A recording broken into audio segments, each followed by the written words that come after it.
Tá aí o que você queria, processo civil? Agora vamos para o artigo 430, sempre lembrando, estamos fazendo aqui uma imersão aqui, na verdade não é uma imersão, um voo panorâmico aqui sobre questões relacionadas à prova dentro do processo civil, porque a gente já falou que a VUNESP não perguntou nada nos últimos concursos, desde quando saiu o Código de Processo Civil novo, a VUNESP não perguntou nada em concursos de nível médio dessa parte aqui, mas eu acho importante eu falar para você desses artigos que estão marcados aqui em verde, porque são questões que foram feitas para nível superior, para concurso de nível superior, e são questões que poderiam muito bem estar na sua prova aqui de escrevente. Tá? Então vamos lá.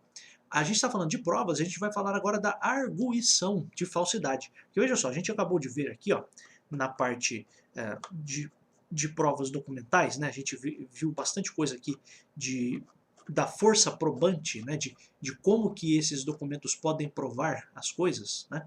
Aí no artigo 429, a gente viu que quando a pessoa estiver alegando a falsidade de um documento, a parte que estiver alegando essa falsidade, ela tem que provar. E se a gente estiver tratando de uma impugnação de uma autenticidade de documento, aí neste caso, a parte que produziu o documento deve provar que aquele documento realmente é verdadeiro.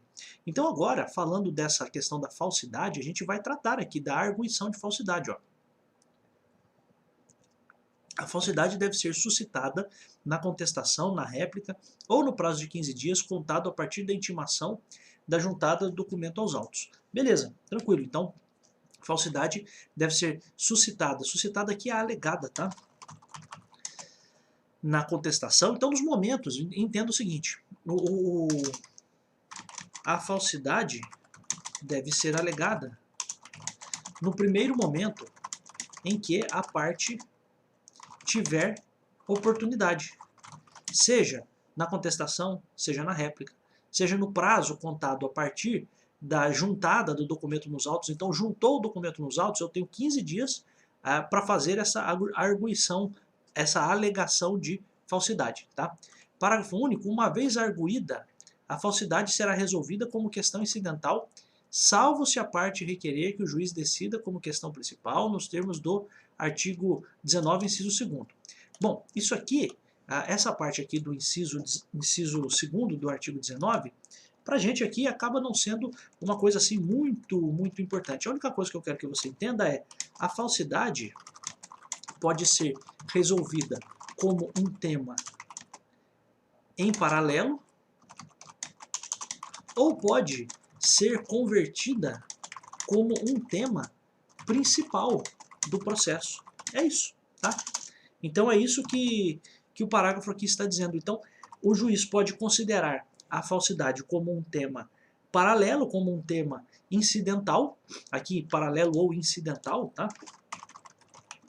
Então, como uma simples questão, uma simples pedra no caminho ali, que o juiz precisará resolver durante o processo, ou se a parte fizer o requerimento, o juiz pode transformar isso numa questão principal. Tá? Então, isso é o que você precisa entender.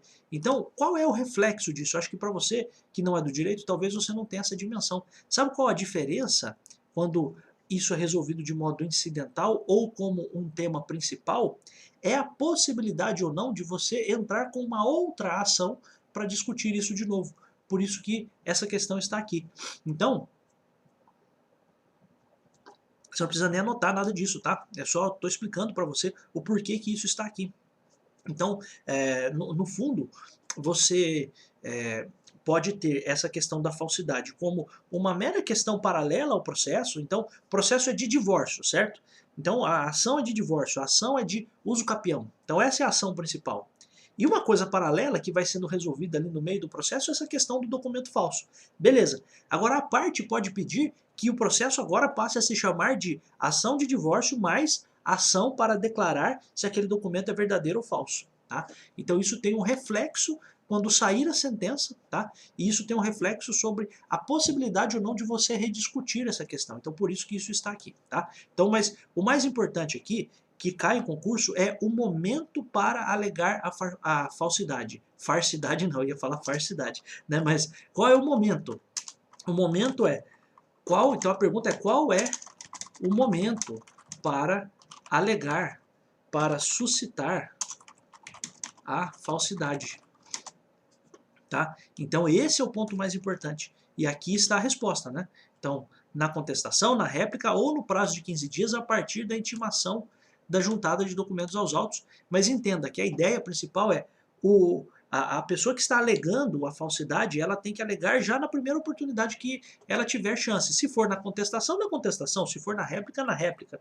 Se for depois, quando juntaram um documento novo, opa, tenho 15 dias aqui para já alegar essa falsidade. Tá? Esse é o 430. 432, depois de ouvida a outra parte no prazo de 15 dias, será realizado o exame pericial. Então a outra parte vai ser ouvida sobre a alegação de falsidade, então ouvida sobre a alegação de falsidade. Então, depois de ouvida sobre a alegação de falsidade à parte, no prazo de 15 dias, será realizado exame pericial. Ou seja, após...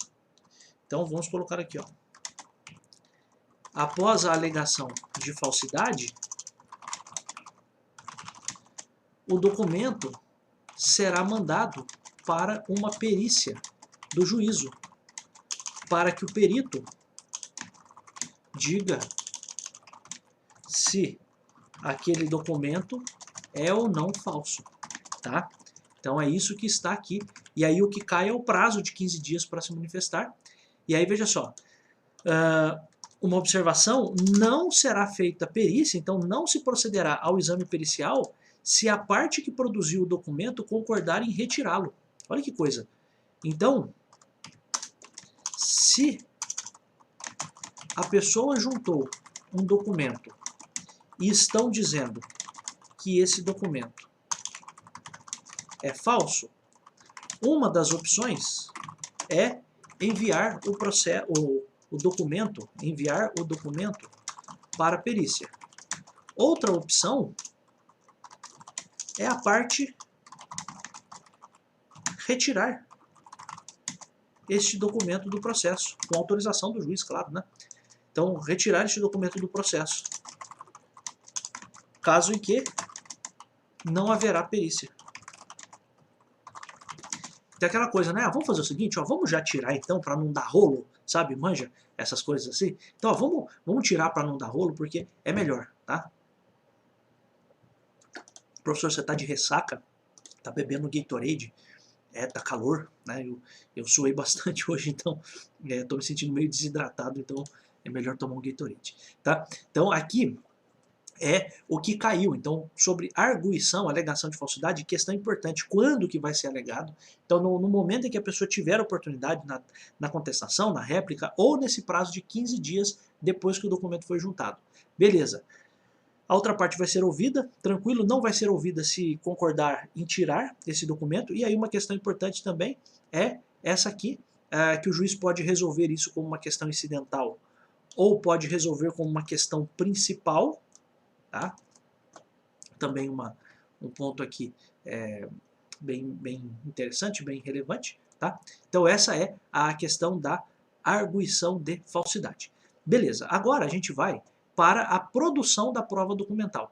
Então, como que a gente coloca, como que a gente insere documentos no processo? Então, aqui a pergunta que se faz é: como são colocados documentos no processo?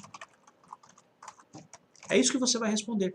Então, a 434 incumbe a parte instruir sua petição inicial ou contestação com os documentos destinados a provar suas alegações.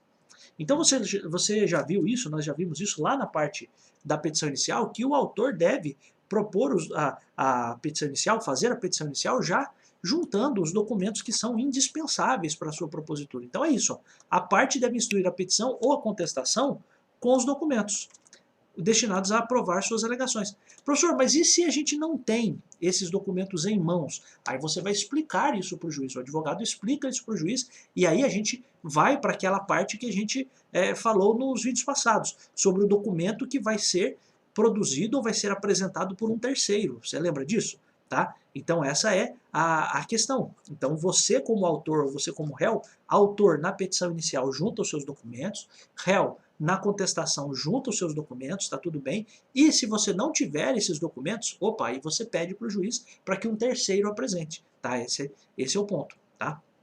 Parágrafo único. Quando o documento consistir em reprodução cinematográfica ou fonográfica, a parte deverá trazê-los nos termos do caput, mas sua exposição, desculpa, será realizada em audiência, intimando-se previamente as partes. Então aqui, ó, a gente está falando aqui de reprodução cinematográfica ou fonográfica. Então a gente poderia até falar aqui sobre a exposição de uma filmagem, de um vídeo, por exemplo, tá? Então, se isso for a prova documental que vai ser juntada, então, quando o documento consistir em reprodução cinematográfica ou fonográfica, então a fonografia, você poderia falar aí de um CD, de um disco, de uma fita, né, sei lá, alguma coisa nesse sentido, a parte deverá trazê-los nos termos do caput, mas sua exposição, então isso vai ser mostrado, vai ser exposto, sua exposição será realizada em audiência, intimando-se previamente as partes. Então as partes vão ser avisadas de que vai ser passado um vídeo, vai ser passado, vai ser tocado um disco, uma fita, uma gravação na audiência. Tá? 435. É lícito às partes, em qualquer tempo, juntar aos autos documentos novos, quando destinados a fazer prova de fatos ocorridos depois de articulados ou contrapô-los aos que foram produzidos nos autos. Então, olha só, uma questão interessante é provas novas, então documentos novos, vamos colocar assim, ó, documentos novos podem ser juntados para questões ocorridas após as alegações das partes. Então, ó, eu aleguei isso aqui, só que agora aconteceu um fato novo. Opa, deixa eu trazer aqui o documento que prove este fato novo, tá? Então essa é a questão. Então, é lícito às partes em qualquer tempo juntar aos autos documentos novos, quando destinados a fazer prova de fatos ocorridos depois dos articulados, ou para contrapô-los aos que foram produzidos nos autos. Então é aquela situação em que o réu alegou alguma coisa, e aí agora o autor, na réplica, ele vai se manifestar sobre aquilo juntando documentos novos, tá? Porque o réu disse alguma coisa e agora eu preciso contrapor esses fatos com novos documentos, tá? Então, surgiu um fato novo, surgiu uma alegação nova, aí você tem o direito sim de juntar documentos novos, tá? Parágrafo único diz assim: admite-se também a juntada posterior de documentos formados após a petição inicial ou a contestação, bem como dos que se tornaram conhecidos, acessíveis ou disponíveis após esses atos, cabendo à parte que os produzir comprovar o motivo que impediu de juntá-los anteriormente. Então veja só, você também pode juntar, e além disso, é incumbindo ao juiz em qualquer caso avaliar a conduta da parte de acordo com o artigo 5º, de acordo com a boa-fé, tá? Então a gente estaria aqui de acordo com a boa-fé. Mas qual é o grande ponto aqui? É possível a juntada tardia de documentos na petição inicial ou na contestação, desde que antes estes documentos não estivessem acessíveis, disponíveis ou não fossem conhecidos. Então eu não sabia que tinha tal coisa. Opa, se eu não sabia e estou sabendo agora, posso juntar. Ó, eu não tinha acesso àquilo naquele momento, então estou juntando agora. Olha, a pessoa que ia me passar o documento estava internado e não pôde me passar. Trago aqui a comprovação de que ele estava internado, de que não tinha filho, de que não tinha marido, mulher. A pessoa era sozinha e não podia me apresentar esse documento. E agora que ele saiu da internação, ele está me dando esse documento, então eu estou trazendo aqui. Então eu preciso comprovar o motivo que impediu de juntar essa documentação anteriormente. Mas é claro que tudo isso precisa ter bom senso, precisa ser feito com base também na boa fé. Tá? Então, ó, documento novo pode ser juntado no processo, beleza, desde que exista um fato novo, ou desde que seja para contrapor um fato novo dito pela outra parte. Beleza. Também é possível que você junte um documento tardio, ó, juntada posterior de documentos. Então eu fiz a petição inicial, não juntei todos os documentos. Ou fiz a contestação e não juntei todos os documentos. Por quê? Porque eu não consegui juntar aquele documento naquele momento, porque eu não conhecia que aquele documento existia naquele momento, eu não sabia que tinha isso. Então, se eu conseguir provar isso para o juiz vai me autorizar a juntar esse documento posteriormente. Tá? Essa é a ideia. Aí, meus amigos, da parte de documentos, de produção de prova documental, é isso que a VUNESP tem perguntado, o 434 e o 435. Aí, olha só, passando para a gente poderia já ir para a parte de prova testemunhal, mas só para terminarmos aqui, para a gente realmente, pelo menos abordar isso aqui, documentos eletrônicos, né? A gente está na era do processo eletrônico, a pandemia acelerou bastante essas coisas. Então, a utilização de documentos eletrônicos no processo convencional dependerá de sua conversão à forma impressa e da verificação de sua autenticidade. Então, documento eletrônico no processo convencional, no processo físico, no papel, depende da conversão à forma impressa. Então, vai precisar ser feita a impressão, tá? Então, documento eletrônico em processo convencional depende de conversão à forma impressa e verificação da autenticidade. Então, eu preciso verificar se aquilo realmente é autêntico. O juiz apreciará o valor probante do documento eletrônico não convertido, assegurado às partes o acesso ao seu teor.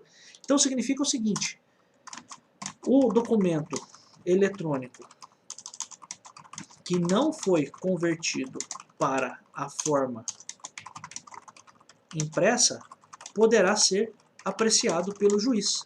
Então, o juiz vai dar um valor probante, ele vai dizer se aquilo vale, se não vale. Cada caso vai ser um caso, né? Então, a gente vai precisar ver ponto a ponto como isso se desenvolve no processo, mas essa é uma informação importante. Então, o juiz apreciará o valor probante. Então, não quer dizer que não vale nada, quer dizer que o juiz vai dizer se vale ou se não vale.